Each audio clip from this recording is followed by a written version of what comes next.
Тэгээ ямар ч би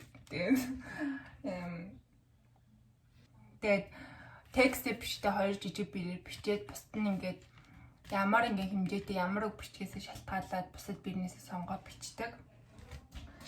Тэгээд дараа нь миний ашигладаг бих. Тэгээд хар бихийг ашигласан.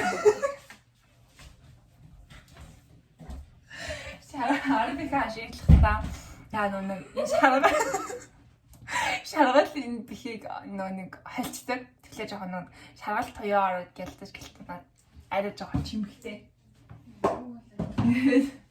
Энэ цагаан бих. Ийм цагаан бих ашигладаг. Тэгээд энэ таглаатай янтаа надад айгүй амар санагдаад идэв. Нэг дараа нэг бичгтээ бирний хөвсмөсийн янзлахтай ч гэсэн ингэ таглаан дээр нь явчихаар янзлчихаар.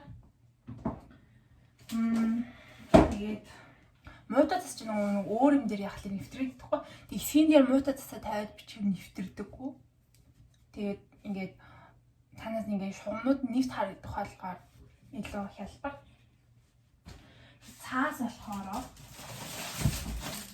ингээд автлага дадлагын цаас гэх юм уу? Моорог болдог цаас.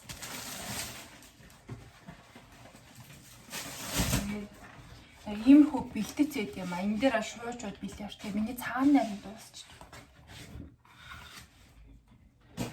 Сүүлийн салон сайтаас ийм хуйлцсан юм юу захиалж аваад энэ бүрэн байдаг надаас өндөр.